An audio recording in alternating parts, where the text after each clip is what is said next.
The seagulls follow trawler. It's because they think sardines will be thrown into the sea. Thank you very much. Talking nonsense. So I thought, no, enough's enough. Why should I put up with that? Talking nonsense. So I thought, no, enough's enough. Why should I put up with that? Don't back down, double down. Don't back down, double down.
Yes, good evening. Welcome to the T.N.F, the Thursday night forum. And there is four of us. As you will see, it is a stellar lineup tonight on the Boise bus. It's the first live show since Monday, but there's been content every day. Oh, the bus is revving up for its second year, and we are looking forward to everything that's coming up.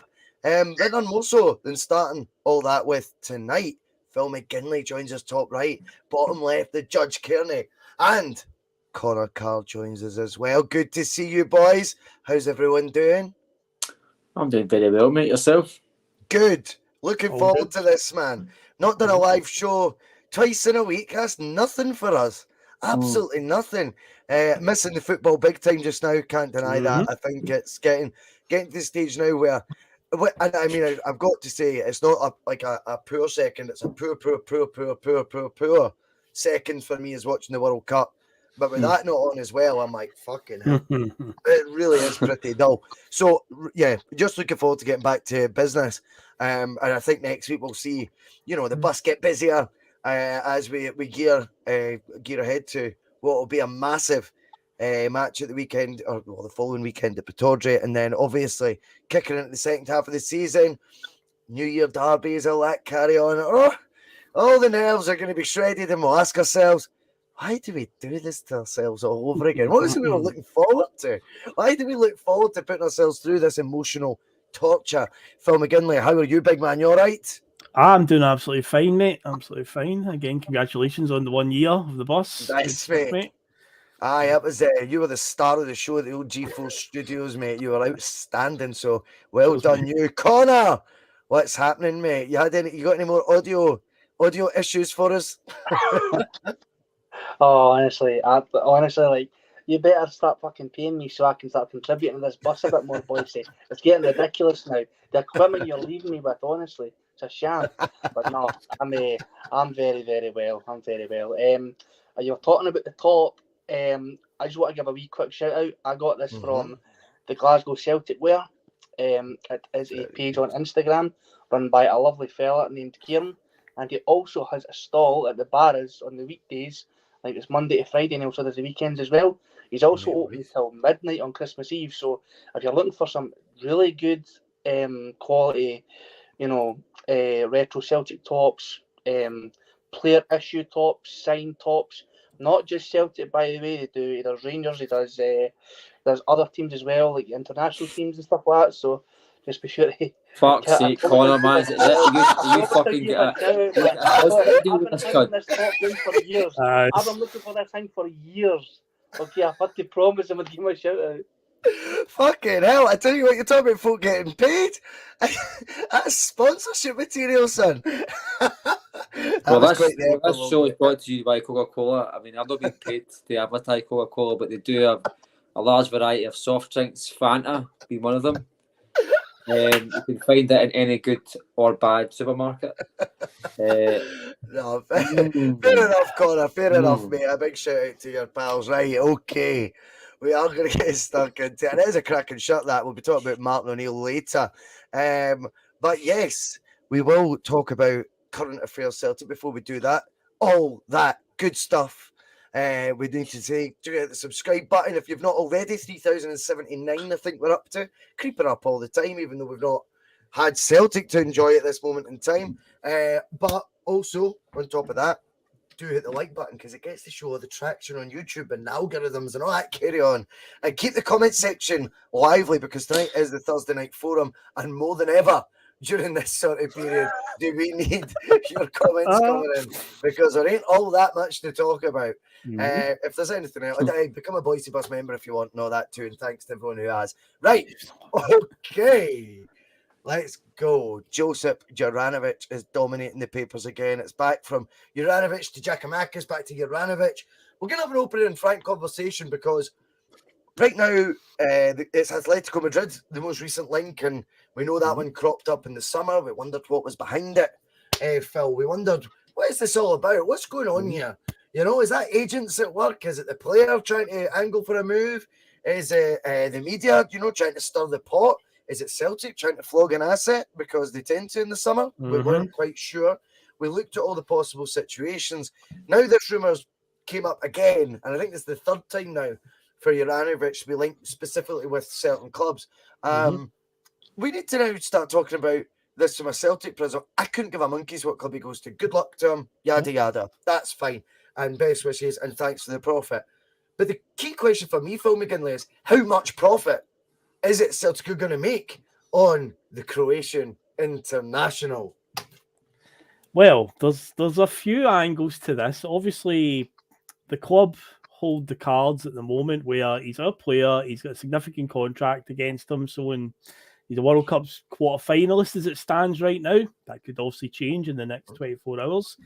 And he's been one of our standout players over the last 18 months, and we've looked at what's happened in recent years in Scottish football.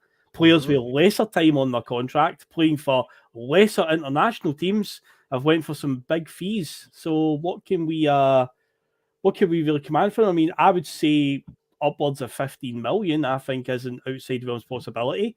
But it's all going to depend on what the player and the agent do, because if the club can hold out and, push a club to put as much money as possible on the table, although if Juranovic and his agent come along and start making it awkward and kind of forcing Celtic's hand, that's when you've got a problem. We'll see how much power the Celtic hold then. Because what they don't want is for January to then expire and we've not sold him and he clearly doesn't want to still be here. That will be an issue. But at the moment, I think if we're talking a fair amount, I think 15 million is not an unrealistic number. Yeah, I think you're absolutely spot on. I know Bob's going to have his digs, as he tends to do. Good evening to you, Bob, our resident Rangers fan. And he's saying Dembele dollars with that laughter face, as if somehow, Mark, that they didn't get 20 million quid for Mr. Dembele, having signed him for 500,000, as if that's some sort of figment of our imagination. But I will cast your mind back to that, because the thing is with football, it's a very unique... It's very unique waters that we swim in with football, because whilst there's energy crises, cost of living crises, etc., football clubs are spending more in transfer fees and wages than ever before. You only need to look at the Cristiano Ronaldo stuff from the other week. It turned out he was on 500,000 euros a week at Manchester United. 500,000 euros a week. So we know these big clubs, when they want to dig dig into their pockets, those pockets are pretty deep, Mark Kearney. Now, Phil's right to highlight length of contract, things like that with Juranovic, reputation from playing as a quarter-finalist at the World Cup, potentially even further, who knows. We've got him at peak age, or entering his peak age. He's 26, 27, I think. In his peak years, good experience behind him on a long-term deal at already a Champions League club, may I add. Champions League clubs tend to sell their assets for Champions League sort of money, even those from sort of lesser leagues. We see it all the time. What's your takeaway on it? I know me and you've been pretty vocal in the fact that Juranovic has tested our patience. I'll put it mildly tonight, Mark. He's tested our patience at times. But all that being said, if we put a blindfold on, forget it's Josip Juranovic, and you read out his sellable properties, I think there is a player there that we need to start acting like a big club. We need to start I think we need to start looking higher than maybe the fees we've been quoting before. Well, I think we've weakened our hand by buying a right back already. I think anybody looking at Celtic would say, well, they've already bought the replacement. So maybe the desperation to sell him isn't there, but at least the intention is to sell him. I think that's the way a buying club would see it, is if, okay, they've got 3 right backs vying for the one position. They've already openly admitted they're going to sell them by buying the replacement already. Yes. So it kind of weakens your hand a wee bit if you look at it that way. Independently, just take yourself away from the equation and look at it that way. I mean, I think if you were an intelligent businessman and you were looking at that and thinking to yourself, okay, they've actually risen their weekly wages in right back position by 50%. So they're going to, no, we don't need to sell them. I think Celtic are quite comfortable in the fact they could pay them for another 6 months. But the fact of the matter is 6 more months at Celtic Park maybe takes 2-3 million off his transfer value in it. I certainly don't want to do that. I think my evaluation of the guy is realistic. I think 10 to 12 million pounds is realistic, Boise. Not only that, because 27-year-old, that's got to be his last contract. That's his last contract. He signed 3 years at one of these fantasy clubs. He's not going to get a second one, Boise. It'll be Real Madrid by the end of the week. I know it will be. Personally, I mean, I'm going to take my bias away from the equation here. I don't think he's had a good World Cup. I saw small sections of the World Cup and I was actually embarrassed with what I saw in the first hour. The match I watched him play against somebody, he was tripping near the ball, kicking the ball away, trying to give away 2 goals. He was at fault for another goal, albeit the same match. He seemingly set up a goal. So he said, I've probably had a better World Cup than what I've seen, but I wouldn't say he's been highly impressive against the better football teams. No, I really don't. I think the Champions League, he was showing up for the level of what he is. I think, I said before, you don't get to 26 playing in a semi-professional Polish league if you're world class. I'm sorry to say that to anybody who's got to take offence to that, but it's no the league that you think it is, a Polish league. Some of their games are played in front of 300 people and 1,400 thugs. I don't think it's a big league at all, mate. I'm sorry to tell you that again. No, I think for what I said at the start there, I think Celtic have already played their hand. He's getting sold. They've bought a right back. So I think they've actually told the fellow of the world that they're going to sell him. If somebody thinks if you're selling something and the buyer thinks you're committed to selling it, that reduces the price, doesn't it? It reduces the price, in my opinion, mate. And I think that's a good point. I think 10 million should be at least the starting fee. If you get 12 million, you take the money, fling on some sell-on clause up to 15% if you can get it, bearing in mind that his next transfer is going to be touching 30, if not 30 odds, and you're going to get a minimum value back for him. So I would take £12 million. And the Dembele thing, unless my mathematics are wrong, they got 4,000% profit on the guy. If any business, it doesn't matter if you're selling toothpicks, if you can fucking make a 4,000% profit on something, you're doing no bad. And I heard the Daily Record comment on how Celtic are going to be so distraught. Now, even if figures quoted, Celtic will still make about £750,000 on an asset they sold 4 years ago. That pays for roughly Angie's salary a year, no far off it, for nothing, but all rope. So if we can make that deal for every player, I'll be distraught with that every time. I think that's an interesting way to put it. Connor, where are you on the Juranovic debate. Mark does raise a good sort of different angle I hadn't considered there. When you already have the replacement in the door, that would obviously be a flag to any prospective buyer that he is 100% leaving at some point. Therefore, bidding war might not necessarily need to take place here because they're game.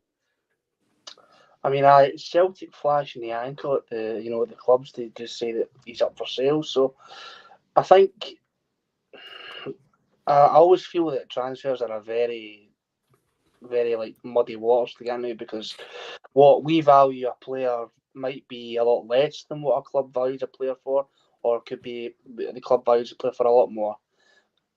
Personally, there's been players that have, been transferred from this league who have went on to other clubs who I feel were nowhere near, that amount of like deserved to get that amount of transfer fee for them, but because they had a good 6 months or one good season, they're getting sold to massive clubs like Ajax, for example, for I think 15 million euros or 12 to 30 million pounds, and they get shown up for being a lesser quality. But I feel like Celtic need to start acting like a big club and actually try and command a decent transfer fee for them, because I feel like for too long we've kind of just went with what we can get, and we could be pushing for more. I feel like we could have got more for Moussa Dembele. I feel like we could have got a lot more for Odsonne Edouard. I feel like we could have possibly got more for Kieran Tierney when he left. So I think now needs to be a time where Celtic, you stick by themselves and demand for what the player's really worth. But what he's worth is, I can't say, because there's positives and there's as many negatives with Josip Juranovic. So I think it's just a guessing game at this point. Well, yeah, I mean, I take that on board. I take that point that it is a guessing game. I mean, from my point of view, I'm trying to look at it in a way where, the club could really come out smelling okay here now. Many could still flip it and say, well, how come they only spent $3.5 million on the replacement if we bring in, say, that upwards of 15 million fee? But that's all about, as long as Ange's got the guy that he wanted, I don't give a monkeys how much he cost. I'm quite content that if Celtic are signing players at the beginning of December, that tells me he was very high up, if not the top of Ange's list for that position. I'm quite confident in that. But yeah, I just feel, Phil, that when it comes to the valuation of players, Connor was right to list a few examples there as well, by the way. Nice one, Connor, because there is plenty, Phil, of examples in the past where Celtic and Scottish football probably is guilty of it as a whole, not selling guys for what they're worth at the best moment as well. I think that's really crucial. I think whilst 18 months, and I do again, to flip it, I totally take the points that we've made in the last couple of weeks that, selling guys after 18 months, that whether we rate them or not are key components of the team, etc. Also, though, there is the other side of the argument where you go, but we do need to capitalise when, a player's fresh out of World Cup, as Mark says, about to sign his last or potentially his last massive contract somewhere. This is him at peak selling time as well. And it's not often Celtic can turn their nose up at that. Is there any others that concern you that could be reaching sort of peak selling time, Phil, at Celtic? I mean, I know there was the argument about Giakoumakis people were making as he's 27.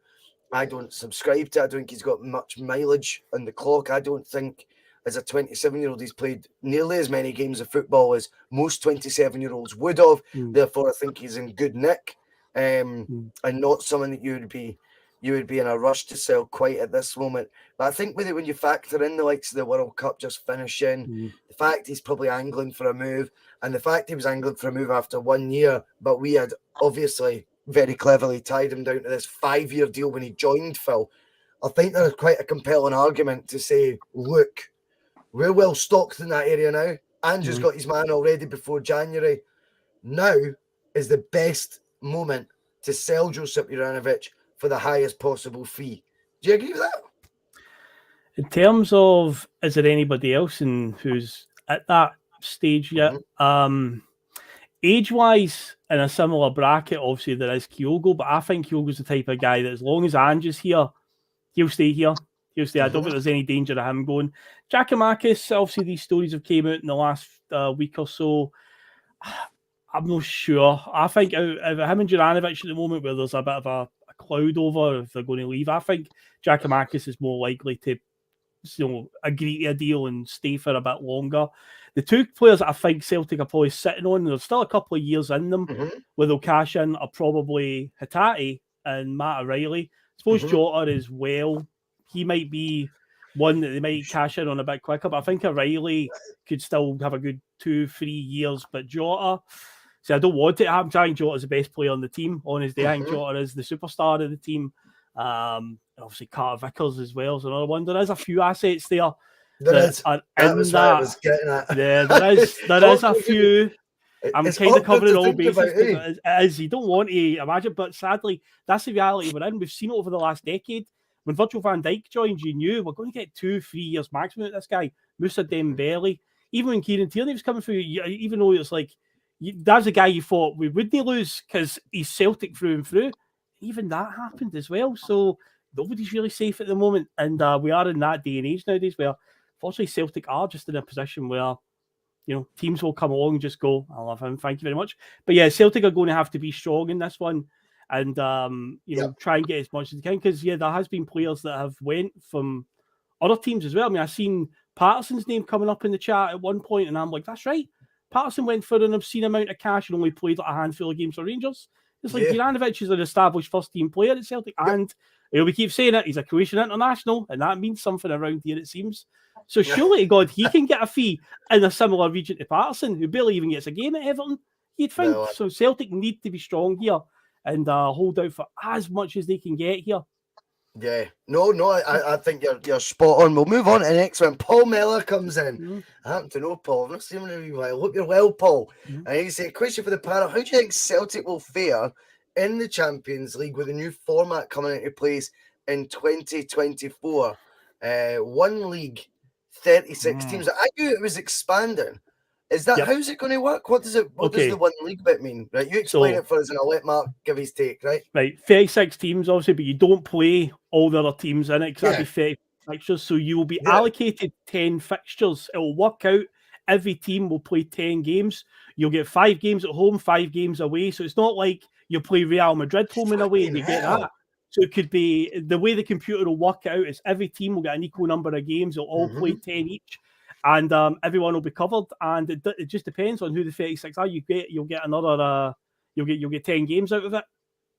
We'll see how it goes. And then I take it then the top 8 from the 36 will go into quarterfinals. I think it's like the top 16 go into the next round, and then the 8 after that. The 8 after that drop into Europa League, and then the bottom 8 just completely drop out, or the bottom whatever, then just completely drop out of Europe totally. So it's something like that. But you'll be playing 10 games guaranteed, 5 home, 5 away, and it can be any of the other teams that win with you. So mental. Well, that's a brilliant curveball for Paul, to be fair, because I've not been thinking enough. There's a loads to talk about here. Mark, the Champions League changes format to that. You get far more cracks at it. You can have a disappointing opening couple of games, or if you're finding your feet at this level and all that carry on for the Champions League. Over 10 games, I think you're going to get a pretty good gauge. I think even if Celtic's finishing's awful in 6 of the games, I think if we'd played another 4 this season, that would eventually have turned round. Do you know what I mean? It would have kept on happening. Surely, you would like to think anyway. But with that new format there, it gives you scope to enter into the Europa League as well. More the revenue is what I'm looking at here as well. I mean, how Celtic are fair is the question being positioned. Absolutely fine. But fucking hell, I think that format definitely sounds, I'm not going to say the word fairer because there'll be nothing fair about it. It'll be completely based on cash, right? And I know that's how they make every decision, these bigwigs. But from a sporting context, I think the what Phil's just described there, Celtic go into that sort of format, I think with a slightly stronger hand than what they go in the present one. Well, I think it gives you almost 30% of your season playing at a very high level. If you're playing 10 European games at that level, I know it's only going from 6 to 10, but it's a huge jump. You know what I mean? That's 4 more matches playing against a calibre opposition that you just don't get in Scotland. You know what I mean? It's as I say, it's about just under a third of your season's got to be playing at a very high level. But that also gives you scope to put your players in the shop window for 4 more games. Also, and also, I've always been kind of one of the ones that says, Champions League football, it attracts some young players to come to Celtic. I think it's more a case of Celtic buy the young players because they've got Champions League money than guys choosing Celtic for 6 matches in Europe.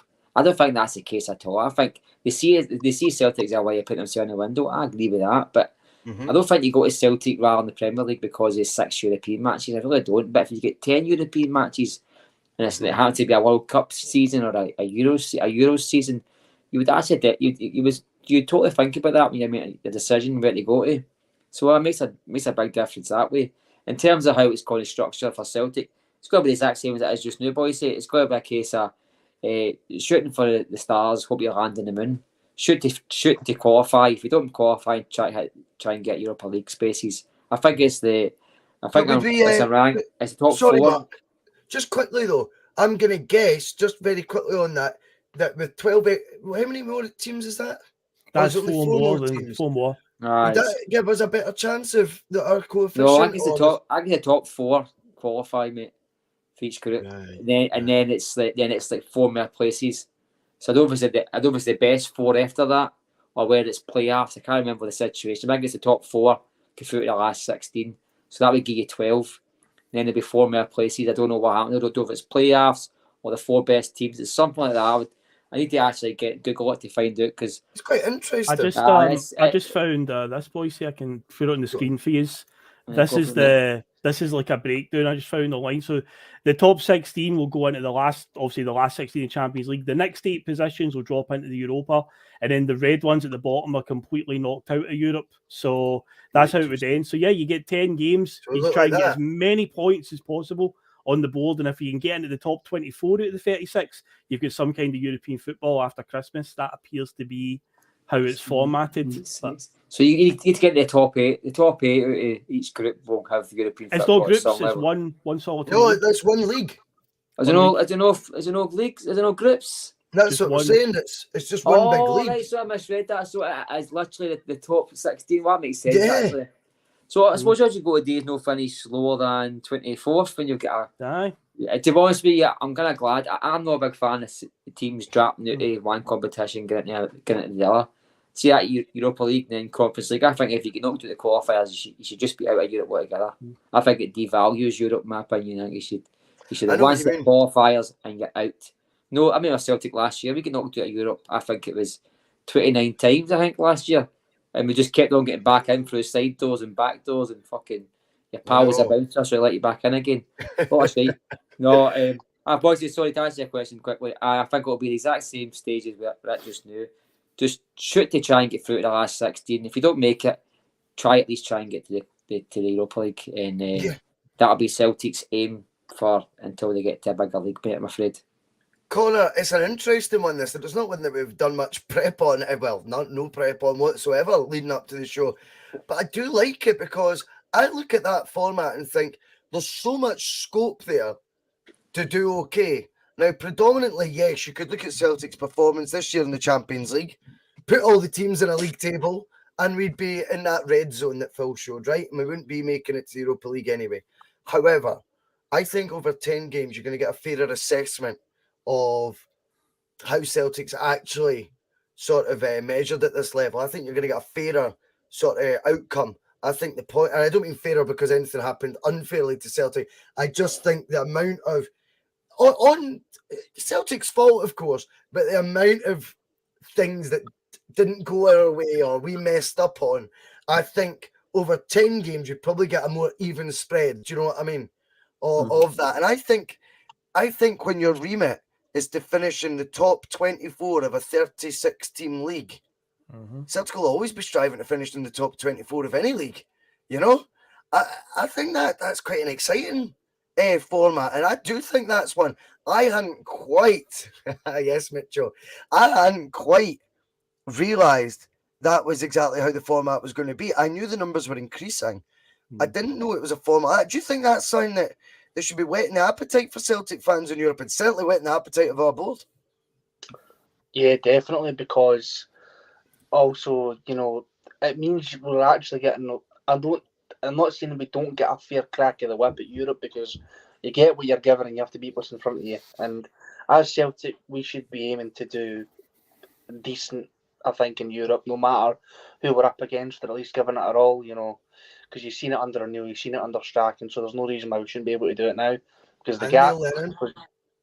and Lennon, yes, as well. Because the gap was just as big then as it is now.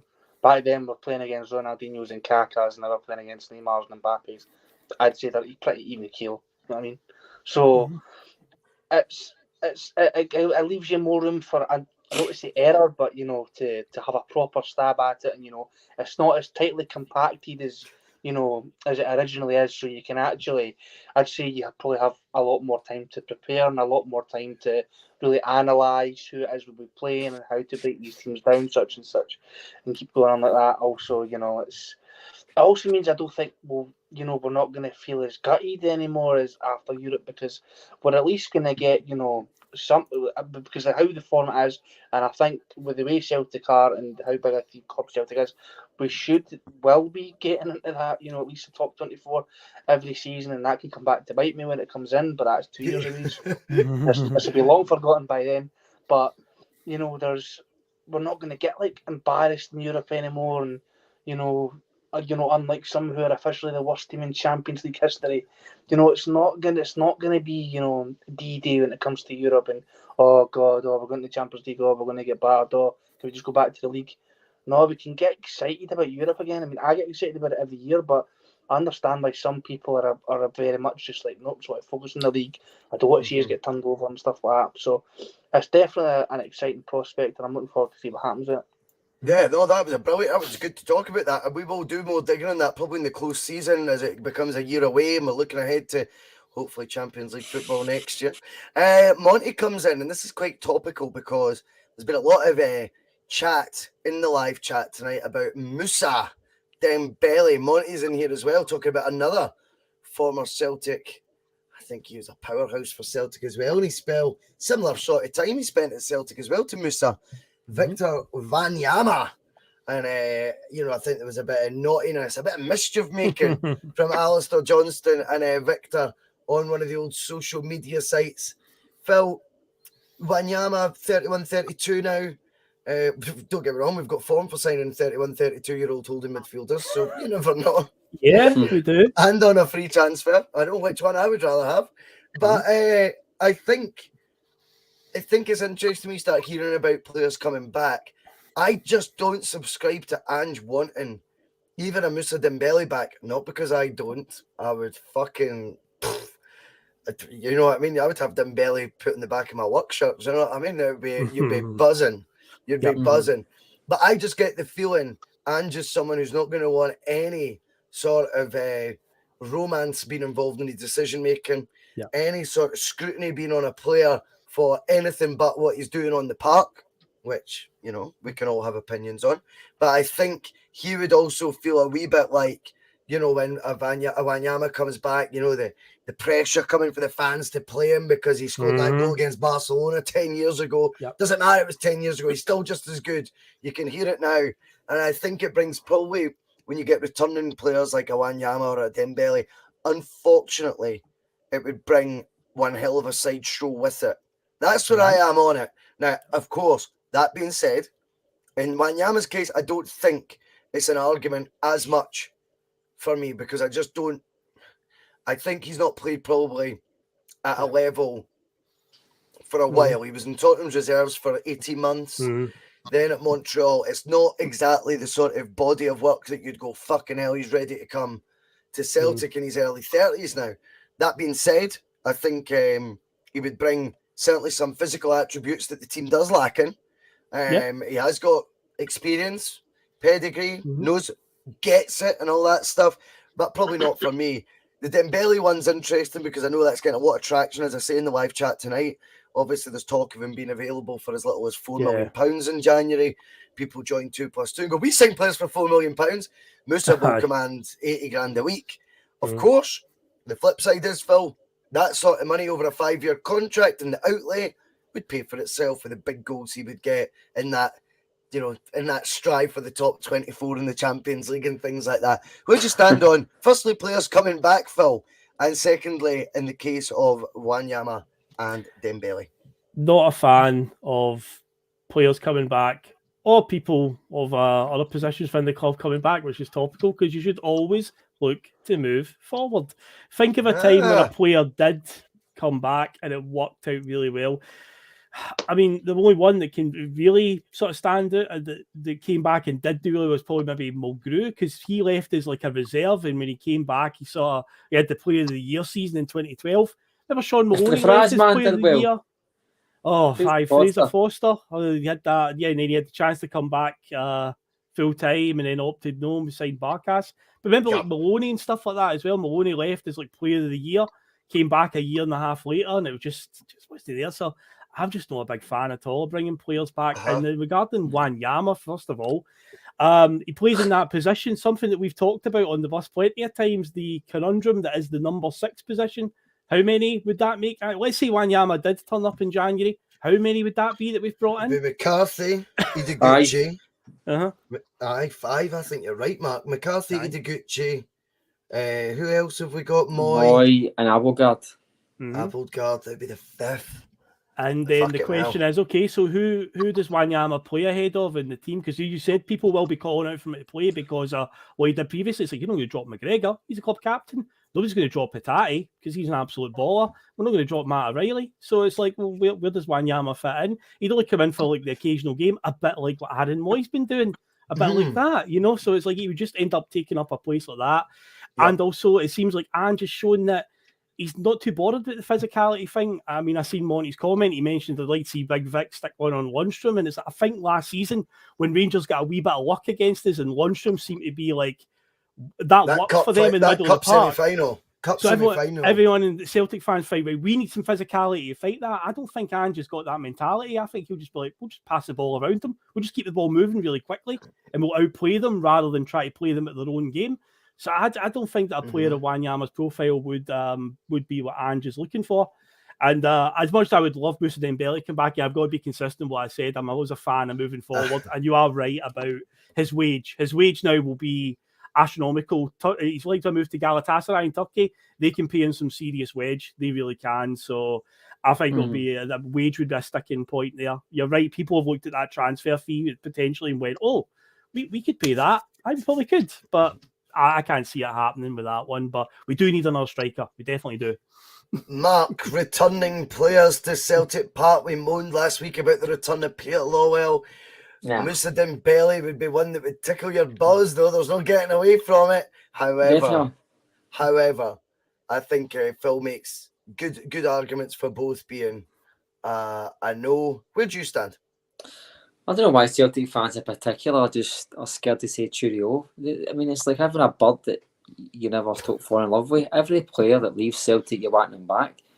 I mean, don't forget, I mean, I had to suffer Charlie Nicholas and Andy Walker a second time. I don't want to suffer somebody else coming back. Andy Walker, I remember that.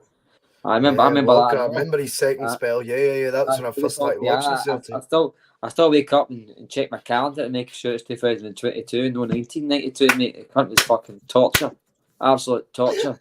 And no, not for me, mate. I think I would take Moussa Dembele back in a New York minute, mate. I really would. But and you got to think at his age, it's one that would improve. I mean, the player that left Celtic Park isn't a player that would return to Celtic Park. He'll be a higher level of player. His calibre will be a lot better. His speed of thought, etc. Playing that French league and the Champions League at a good level would make him a better player. It's unrealistic, but I'm totally with Phil. I don't like players coming back. I remember Sean Maloney. I don't know if you remember his second debut. There was a lot of talk that week about him getting booed because Celtic fans weren't happy with his return, you know what I mean? And he did. I don't know if he's going to start. I don't like it unless it's somebody. I mean, I spoke about Fraser Foster. I mean, he was. I know some people like Artur Boric. In my opinion, he cost Gordon Strachan 4 in a row. Artur Boric. If you actually look at that season, we lost that league going. The second last day, we lost it on 2 points that season. We went into the last game of the season. He flung away 3 points at Celtic Park against Rangers. A ball was going 3 yards wide at Easter Road, and he dived to try and catch it to do a stupid save and flung the ball back into the middle of the box for a heavy earning tap in the 91st minute. Cost us 2 points. that they 2 points would have won us the league. That ball was going about a yard and a half by, you know what I mean? He decided to dive and flick it back into the path of the Hibs player. I don't know why he did that. And then you remember Kenny Miller getting a tap in after that ball that's trying to play fancy football on the 6-yard line. Remember that? That's my opinion. I think Fraser Forster was outstanding. The only player that come back and do well, I mean, we've all been watching Celtic for long enough, and Phil mentioned Charlie Mulgrew and I mentioned Fraser Forster. That just shows you how slim pickings it actually is. Players don't tend to come back and relinquish their kind of reignite where they left off. I mean, if you talk to a Motherwell fan, they'll mention the fact that Brian McClare came back a shadow of the player that left him and kind of ruined his legacy a wee bit. I think guys like Tom McCoy and that did roughly the same. So for me, on the whole, no, unless it's an absolutely ideal signing. And to be quite honest with you, I don't think a number 6 is what Celtic need. I don't think Callum McGregor, when he's playing number 6, as a 6. Callum McGregor just slots into that hole that I don't think needs filled in Scotland. And just one quick point on the Lindstrom Wanyama stuff. Now, the argument that seems to get brought up for Celtic needing the physicality against Rangers is the Lindstrom game at Hampden. Let's not forget, that guy made about 20 fouls that match. And Bobby Madden, that was Bobby Madden's swan song for Scottish football. He facilitated that majorly. That's not something that you get away with week in, week out in Scottish football. So that's a kind of one-off certain types of games that you get away with that. I don't think Celtic have ever been ones for flinging their bodies in. We've always been one for playing the delicate football, taking the hard challenges, taking the free kicks and just playing fairly. I said before, Celtic like 25-yard screamers, Rangers like broken legs. And it'll be like that for the rest of the time, mate.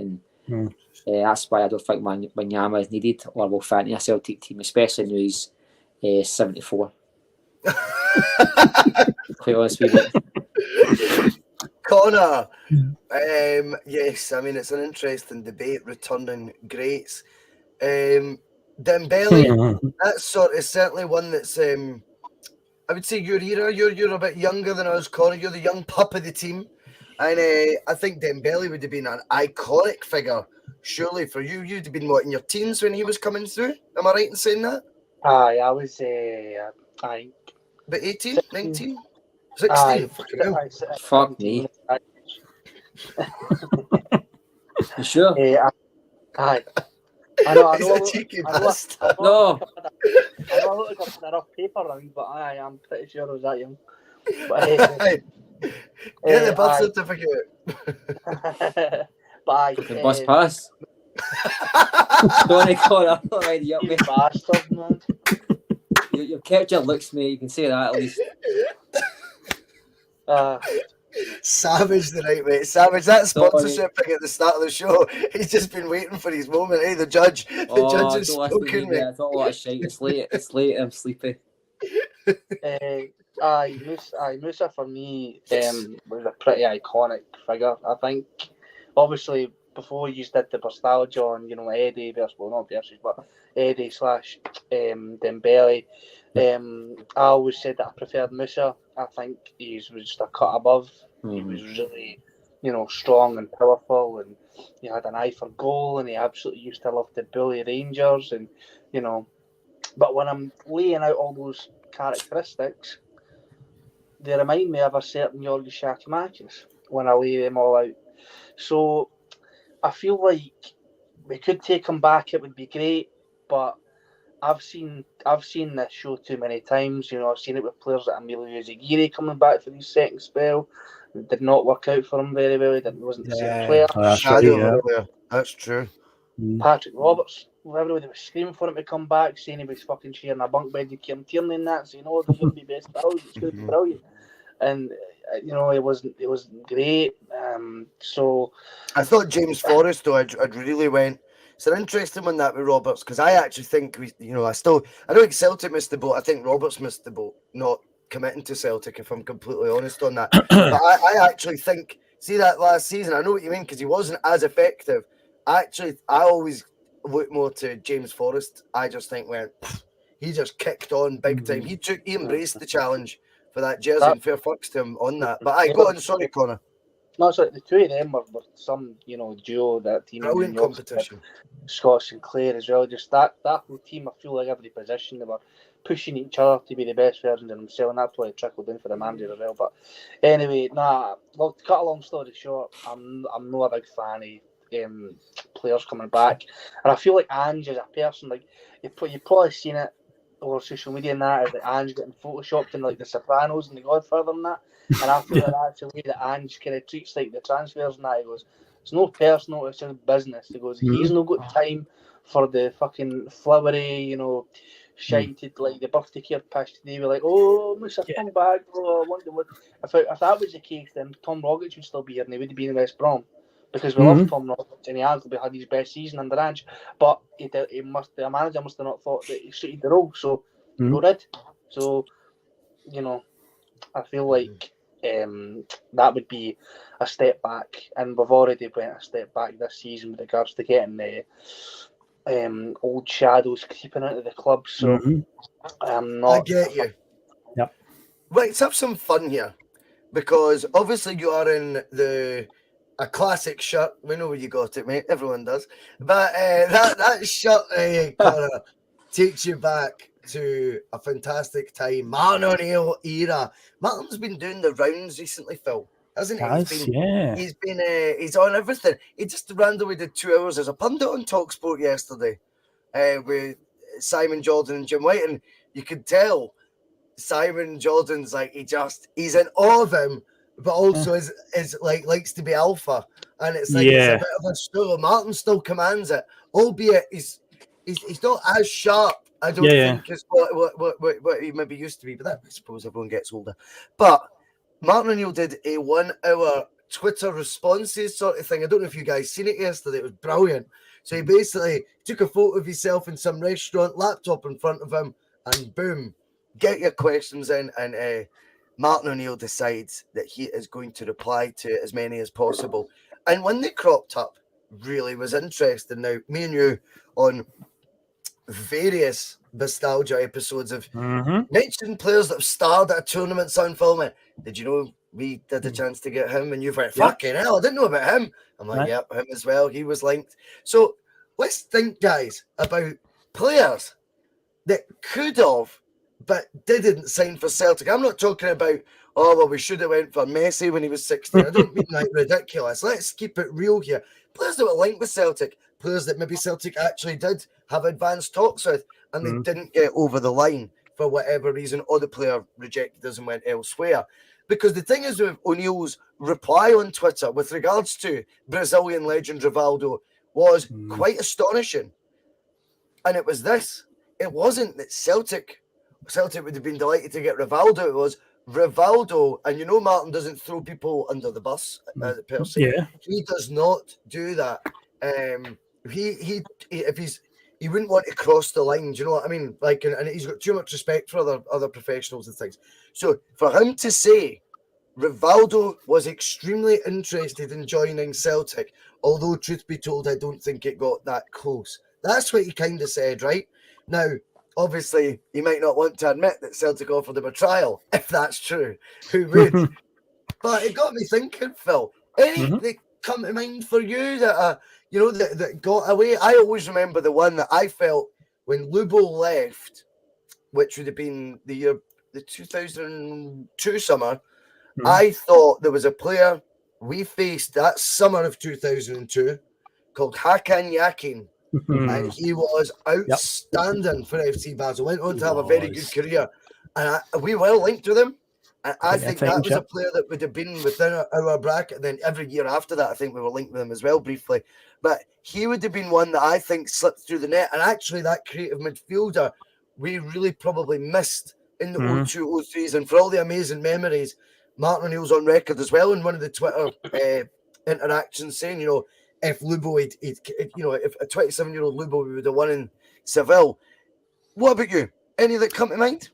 Well, so far tonight, we've obviously mentioned JJ and GG have came up. Well, I've got another one with matching initials, and it's DD. Didier Drogba's name comes to mind because this is one that I learned along the way on Bustalgia, like you said. And I was like, this is around about the time. We've went over it before. that Henrik Larsson was essentially working his notice, that 2004 era. And Didier Drogba was interested with Celtic. I apparently spoke to Momo Silla, who was a friend of his, and asked about the move. And Silla told him something along the lines of, I don't think you would get a game at Celtic. Now, Drogba, for me, as much as I dislike Chelsea, because obviously their affiliation to you-know-who, our pals across the city, they've got a wee bond with them. Didier Drogba, for me, over the years, is just like the ideal centre-forward. Big, powerful. He's a man for the big occasion. Look at the amount of winning goals he got for Chelsea in cup finals. He's the guy that basically won in the Champions League that year in 2012. Imagine him in a Celtic Rangers game. I say man for the big occasion. Imagine Henrik Larsson left in 2004, and that was who we replaced him with instead of Henri Camara. Martin will take Claire, Philly. Oh, definitely. He is. That's the type of lion he would want up front, isn't it? And Drogba as well has done a lot of great charity work in his home country, the Ivory Coast, over the years. And again, that's something that the ethos of this club is like, that would all have worked perfectly. But of course, things went differently. He had a good season for Marseille that year, got to the UEFA Cup final. Jose Mourinho brought him in at Chelsea, and the rest is history. But I've loved Didier Drogba. So as much as I dislike Chelsea, he is some player, man. I cannot take it away from him. What a guy. So that's one that hurts. When I learned that one, I was like, man, Momo Silla, fuck's sake. I don't remember the rumours at the time, so that's probably a good thing, because I think that would have been, when you reflected on it, meant, oh yeah, I remember being linked with him. It would probably stick in the throat a wee bit more. A bit like, sounds like Stevie Kenny's night, judging by his bizarre goodbye. I don't know if you've seen that. I'll not read it out. Okay. Fuck's sake. Utterly bizarre. There's a couple of belters coming in the comments as well. Jimmy Bullard, I forgot all about that one. And he was in the door, very much like Ivan Toney and all that stuff. Mark Kearney, any coming to your mind, big man? Oh, well, this man's pretty famous, but gets mentioned very rarely. David Ginola was at Celtic Park. He was there to sign. Never heard that before. Tommy Burns was signing him, and Fergus McCann had mentioned the training ground to him, and mentioned Falkirk on a Wednesday night, etc. All the usual kind of. I think Tommy Burns spoke about this quite openly, and it's since a couple of Celtic books. But David Ginola was at Celtic Park to sign for Celtic. Yes. I think he actually left Celtic Park to sign for Newcastle that same summer. I think it might have been, or that same window, or no windows back then, but. Ginola was signing for Celtic. That's right. There's also the Clive story where he signed for Newcastle inside Celtic Park. He sent a fax, didn't he? He sent a fax for Celtic Park while they offered him an offer. They gave him an offer, and somebody found it. So he sent a fax. You get 2 bits of paper. You get a cent, and you get the receipt. And the receipt was still inside the thingy. They sent a counter offer to Newcastle to sign for him while they're in Celtic Park. That's. Fucking hell. What, he would have been about 29, 30 then? I think he was dying of death, mate. They should have been took to stables like a horse and shot, to be quite honest with you, that age. But he'd have done well for us, though. He'd have done well. He would have scored goals in Scotland. Come on. I would have been about 2004, 2005. So I would have probably scored goals for Celtic. Listen, if a 20-stone Chris Boyd can be top goal scorer in Scotland at the age of 33, 34, then I think anybody that knows where the back end is can score 5, 10, 15 goals in Scotland, let's be honest. But anyone else? For me, that David Ginola is probably one that I think under Tommy Burns there was always players like the Celtic ones that would always end up at Ajax in the Premier League. What about this one? Georgie Kinkladze, Hail Times 2 says he was linked loads of times. Remember at Man City, the wee Georgian one? He was affected Tommy Burns. Yeah, he was linked a few times. I tell you the player, and it's kind of off topic, but kind of the player that I would love to have re-signed, and I'll never forget this. Craig Bellamy was the best player that I ever saw on a Celtic trip, apart from Henrik Larsson. That guy was utterly outstanding, and I think 2 seasons after he left Celtic, he was named Man City's Player of the Year, and they were just getting to buy the superstars. They had all the players, the big hitters there. I think he was Celtic the 20 times, wasn't he? Sorry? Yeah. He was ahead of Rubinho by then. Rubinho's fight was miles ahead of him. But you're spot on with that one, because he is one that got away. Technically, Mark, he did get away because he didn't let go. He didn't return. He was supposed to return to training. I think he came to Celtic because him and Graham Souness fell out. That's right. and so he ended up coming to Celtic, probably to piss him off, let's be honest. But so he was supposed to return to pre-season training, and he never went. He still digged in Scotland. He was asking to.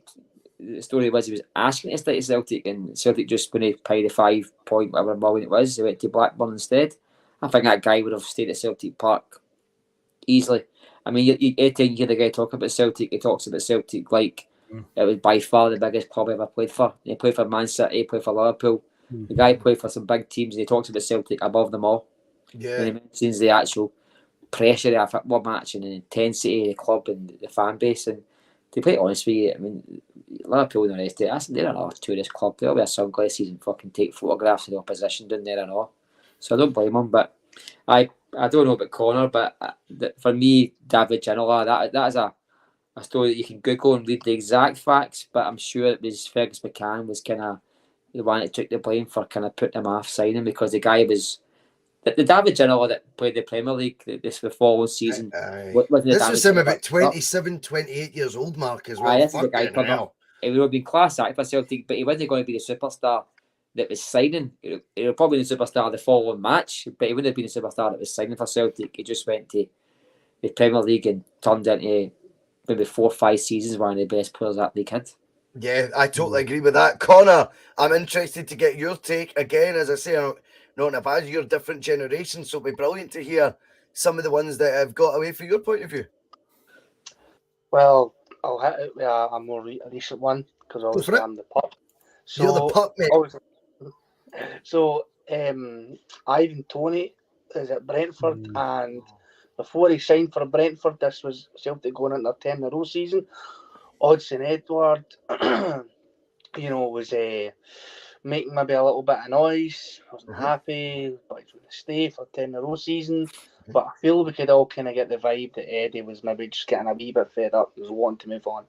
And fair play to him, because he was a good servant for the club, not the rest of it. But Ivan Toney comes into Celtic Park, sitting there ready to put pen to paper on the dotted line, and then it all just goes to shit. I don't know the inside and out details, but what I'd imagine it would be is there was something inside the club.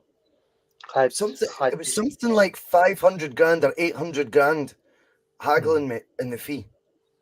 Haggling 500 to 800 grand, because you need to remember here as well. John McGinn as well. That's another one. John McGinn. Yeah, brilliant, mate. You're right. John McGinn at fucking Hibs to come to Celtic would have been a ready-made replacement for Scott Brown to come, not since be captain, absolutely, but to play that role.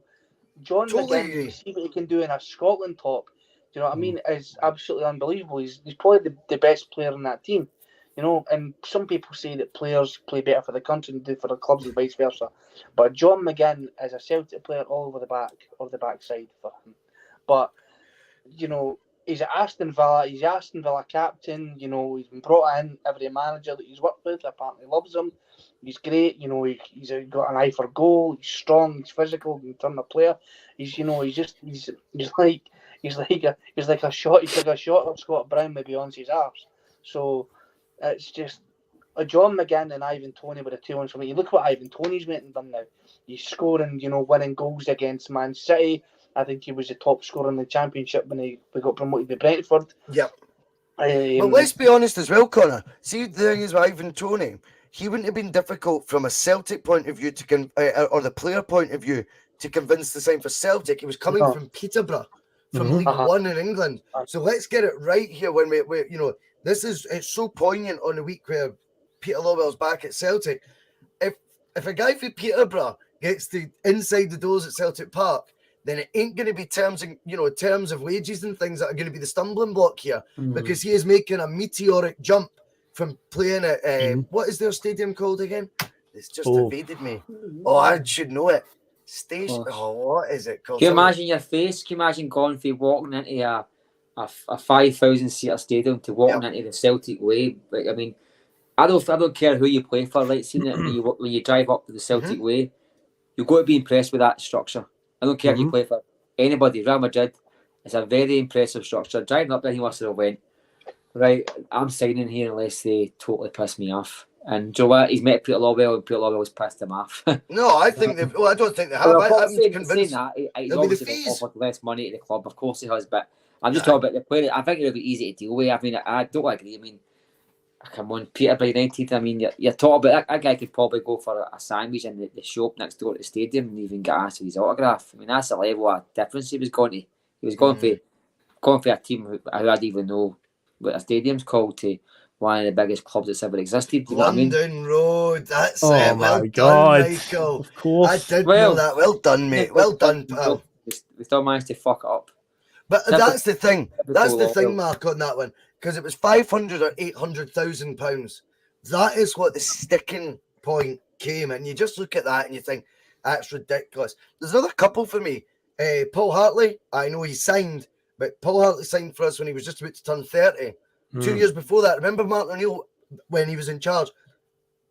Paul Hartley was box to box, 17, 18 goals a season for Hearts, on fire, and Celtic bid 200 grand for him. I mean, what is that all about? That's, again, we all know who was in situ then, and I'm not going back to talk about Peter Lawwell all the time, but it's just coincidental. But I just think Paul Hartley at that time, and he would have, again, you look at the ethics of Paul Hartley, the way he played football, the way he trained, that he was a Martin O'Neill type player. Strachan's type of midfielders were, because remember, it was a lot of flicks and tricks for Scott Brown when he first signed for Celtic, and Massimo Donati. That was Strachan's signings. And in the January, Hartley had came into the team. I think Hartley was already there. He's came into the team and took one of the jerseys, and he had to sign Barry Robson for Dundee United to get that title over the line and go against, I think, his own grain, if you know what I mean. I think, but Paul Hartley 2 years before that, in his peak, and we bid 200,000. Stephen Fletcher's another one. Yeah. I'll be honest, didn't bother me, that one. I think the point was we needed a forward, but I think I could have a better goal record than him in professional football. That kid doesn't score wherever he goes. Phil, any others coming to mind? I've seen a couple of great names here in the comments. We need to be interactive because Olivier Giroud, apparently. Giroud was linked to us when he still played for a team called Tours, Tours, in the second division in France, and he signed for. We didn't seal the deal for about £2 million. He signed for Montpellier. Then Montpellier won the league in France against PSG and all of the Qatari bucks. They won it the first season. The Qatari group took over PSG. Montpellier upset the apple cart, won the league, and Giroud got a move to Arsenal off the back of that. And again, but similar to Drogba, a big centre forward, puts himself about, knows where the back of the net is. He would have been another great signing as well at that time.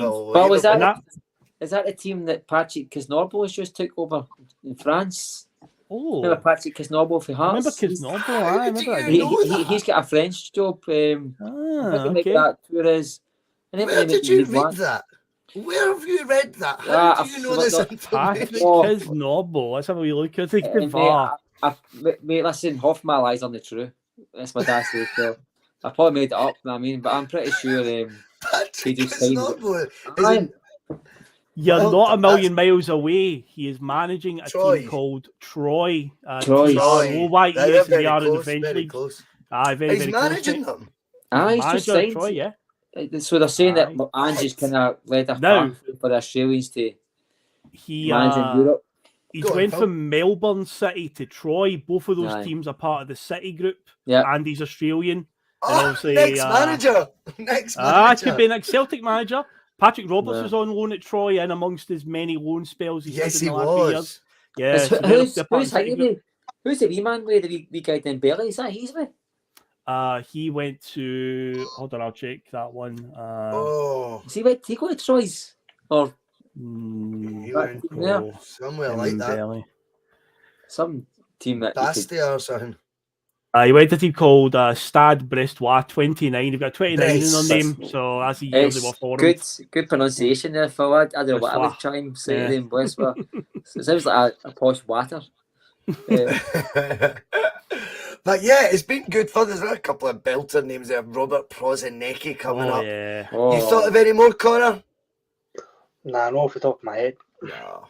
It's a tricky one, but there has been over the years so many. I always remember Ian Hart as well. Remember the left back, the Irish left back? Ian Hart was linked consistently. Yeah. And of course, GJB comes in and we went for Shearer, but he's a wanker. Remember that? I mean, that was Martin. I mean, you think of a you think of the attitude era of Celtic under O'Neill, right? You've got Larson and Sutton up front, and that next summer, we fucking go all out to get Newcastle's like God. And he fancies it, and then has a change of heart. But the Alan Shearer 100% was game, and we were going to pick him up for something like £6 or £7 million. Oh my God. but Shearer and all- Sutton back together again. Shearer and Sutton yes. but you'll never see them together because Henrik's playing. Well, Aye, Martin would well, have found true. a way. Aye, true. Martin would have found a way. Well, But I mean- what I was going to say is, see, like, say, spoke about players there, boys, right? But, and I know we got Martin O'Neill, but don't forget, I mean, Gerard Houllier and Mark, I was talking with Gus, I think, at the same time as assuming he was told he was getting the job and the That's offer right. to Martin O'Neill. But Gerard Houllier seemingly knocked back the Celtic job he dismissed Janssen. what happened in France. Venglos. Was it what- Wenger? He recommended Venglos off the back of that because he went to Liverpool That's- Was instead. that the following season then? Aye, because he was And in a Houllier put cafe forward, somewhere, I'm Venglos' sure he name. said. Good the boys knowledge, we- though, lads. Good Aye. knowledge. Joe Venglos had actually had a decent CV. I'm sure he took like the Very Czech. good CV. He took some to the Czechoslovakia. Did he take him to like a final? I can't remember what he took him to. He took him to a very. He took He him was to. like he was like the Slovakian version of Roy Hodgson. Kenny managed like in all these different countries. Aye. He was an innovator. But Gerard Houllier turned us down to go co-manager at Liverpool Yeah, with Roy Evans. Evans. Mhm. And remember him. Connor's like, who are these pricks? But genuinely, so Houllier would have been, I mean, phenomenal at Celtic. But instead he went, well, here is a name though I could tell you about. And I'm sure, did Venglos not have something to do with the format of like the Euros or something? Or like something mental. He had there was loads of different strings to his bow anyway, whatever they were. Mike MT comes in and he says, bring Maka back, he can play in the hole. I bet he can. Fucking bet. Something Mickey's hole. Fuck's sake. That has been a fun T.N.F tonight. Thank you to everyone in the comments. Some brilliant names there of players that Celtic could have, would have, should have. This has been the Thursday Night Forum. I've been joined by Phil McGinley, Mark Kearney, and of course the pup, Connor Carr. We will see you all tomorrow. What's on Bustalgia, Phil? It's Brazil 2014. We're off to do our last World Cup one, and then fucking hell. Yeah, so it's a good one to finish on because it's an exciting World Cup. I enjoyed this one thoroughly. Lots of good football and 7-1 Germany game against Brazil. That was surreal. So yeah, looking forward to Van talking about Persie's diving header. Am I right? Yeah, Spain finally getting a boon. Love it. No, nowhere near it. Anyway, lads, on that note, this has been the Shakira on stage at that one.